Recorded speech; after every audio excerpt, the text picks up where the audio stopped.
Sesat kat mana? Kita tanya ustaz, sesat kat mana?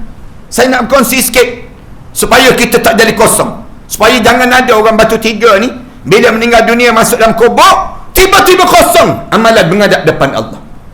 Apa benda yang menyesatkan kita? Yang pertama, kita sesat di sudut keyakinan terhadap Islam.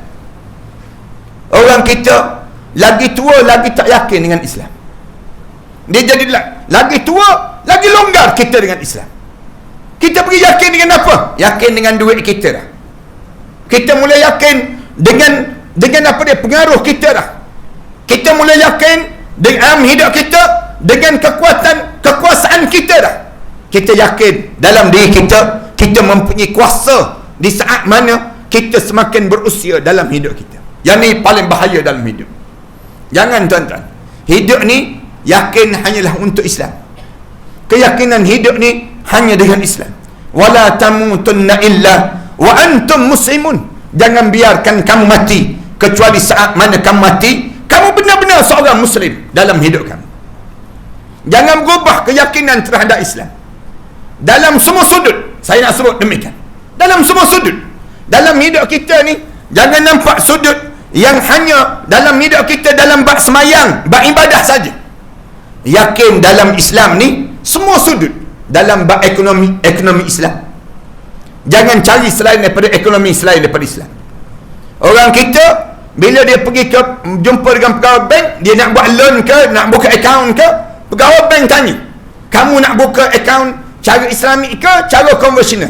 Dia tanya balik, mana yang untung? Dia tanya. Dia tanya balik, mana yang untung? Yang ni paling bahaya tuan-tuan. Tuan-tuan jangan tanya tuan-tuan. Bila orang bagi tahu ni Islam, yang ni bukan Islam, ambil Islam. Jangan kita pilih selain daripada Islam. Wa man yabtaghirul islami dinan falan yuqbala min. Siapa yang cari selain daripada Islam sebagai satu cara hidup dia, Allah tak akan terima. Allah tak terima. Wa huwa fil akhirati minal khasirin. Di akhirat nanti kamu akan rugi. Kamu termasuk di kalangan orang yang rugi.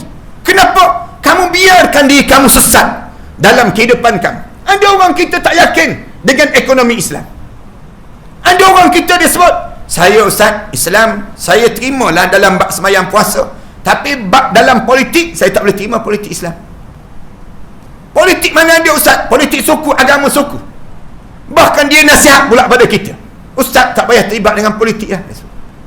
Politik ni kotor, ustaz cerita bab mati je dia sebut. Kalau ustaz cerita bab mati saya boleh terima. Kalau cerita bab politik saya tak boleh terima politik ustaz. Dia kata ustaz jadi penunggang agama, dia sebut demikian. Oh sedap dia sebut demikian. Kita tanya balik, siapa yang ajar pada kamu yang tidak ada agama dalam politik? Maknanya orang yang terlibat dengan politik tak terlibat dengan dosa pahala, begitu. Dalam politik ada dosa pahala tuan-tuan. Dalam politik ada syurga neraka. Jangan tuan-tuan ingat bahawa kita bila berpolitik jadi kotor. Habis tu Nabi Muhammad SAW berpolitik macam mana? Yang Rasulullah boleh buka negara, sampai boleh membuka yang disebut dengan sahabat-sahabat buka Selat Gibraltar, kemudian buka kota Cordova.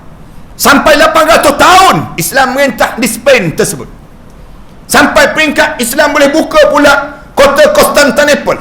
Siapa yang ajar tersebut kalau tidak politik Islam?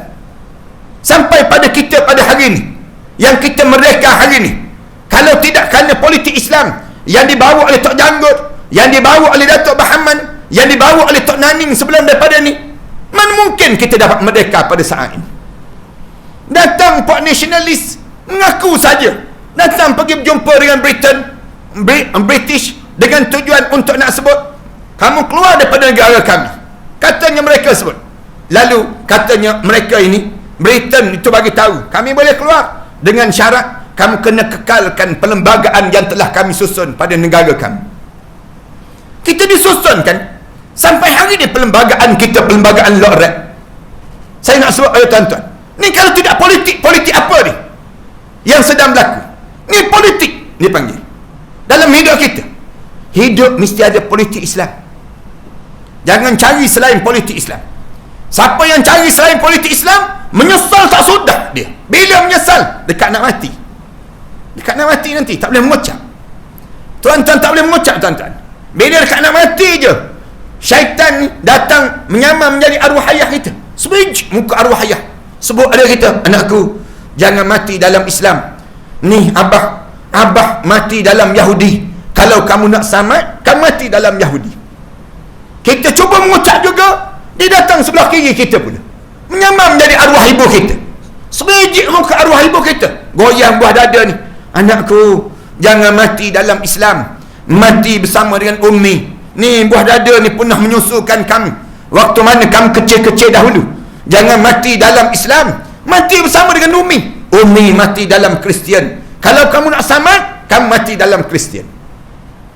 Tuan-tuan, syaitan batu tiga ni, tuan-tuan, dia tak sebut mati dalam Yahudi. Orang batu tiga tak kenal Yahudi. Syaitan batu tiga ni dia tak sebut mati dalam Kristian. Orang sini tak kenal Kristian.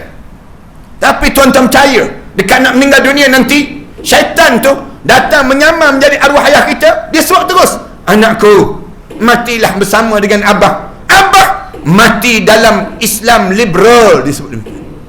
Abah mati, Ummi mati dalam Islam nasionalis.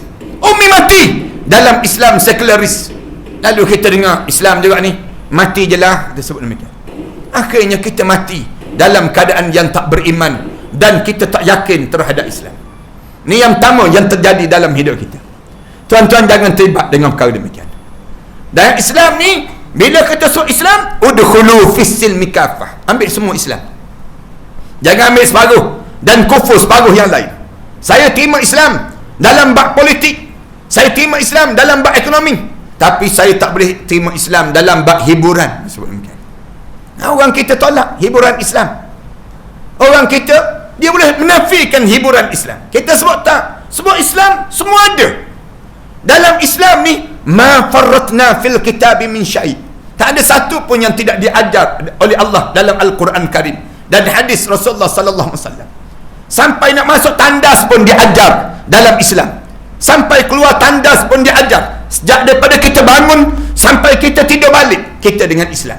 Hidup dalam keadaan kita benar-benar seorang mukmin. Dalam hidup kita ni, jangan kita bertukar-tukar dalam hidup kita. Berubah-ubah dalam hidup. Berbolak-balik hati kita. Yang ni yang bahaya dalam keyakinan kita kepada Allah Subhanahu Wa Taala. Yang pertama.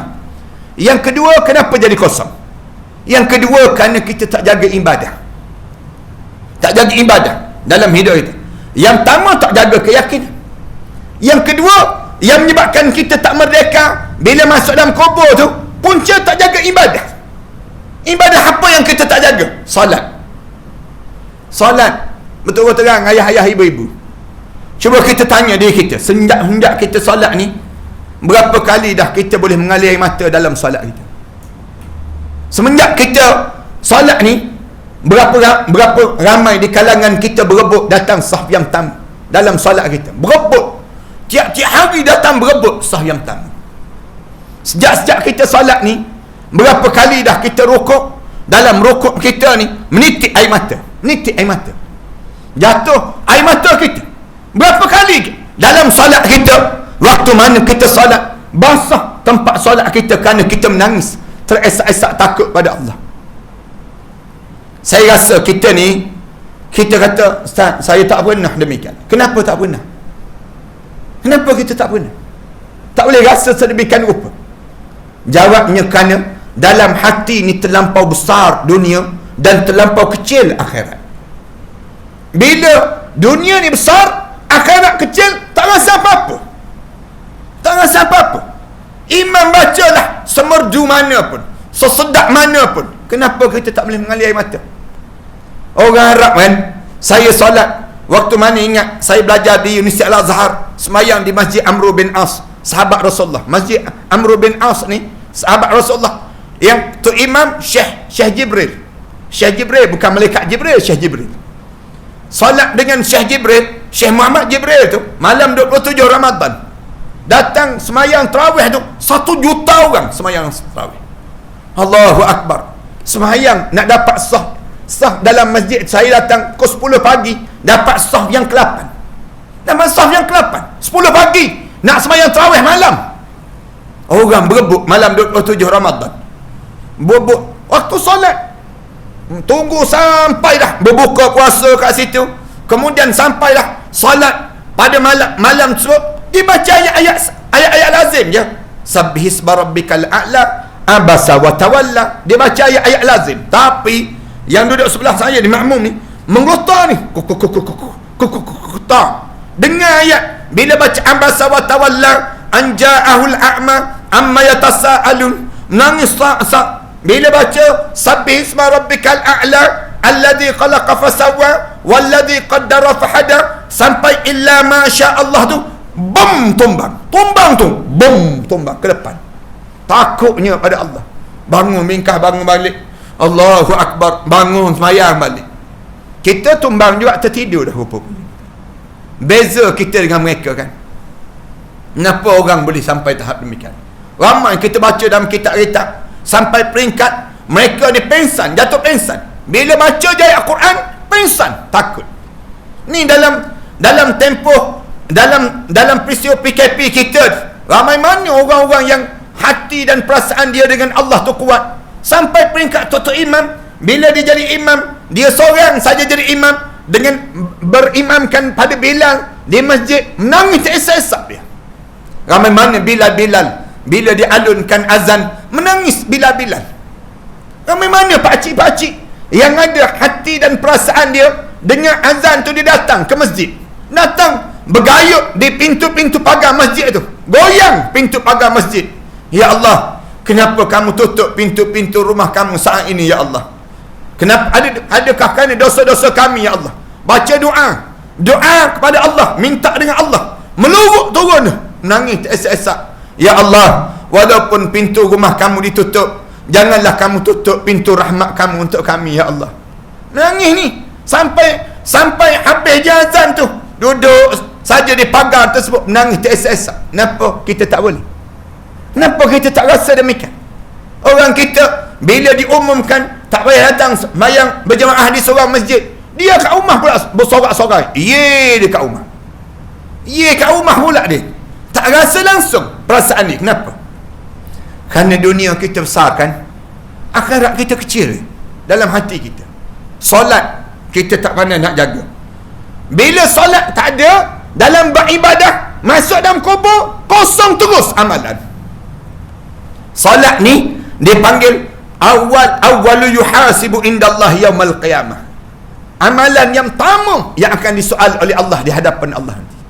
Bila solat kita tinggal, bila solat kita tak jaga dalam hidup kita, macam mana kita nak suruh amalan kita diterima di sisi Allah yang lain dalam hidup kita?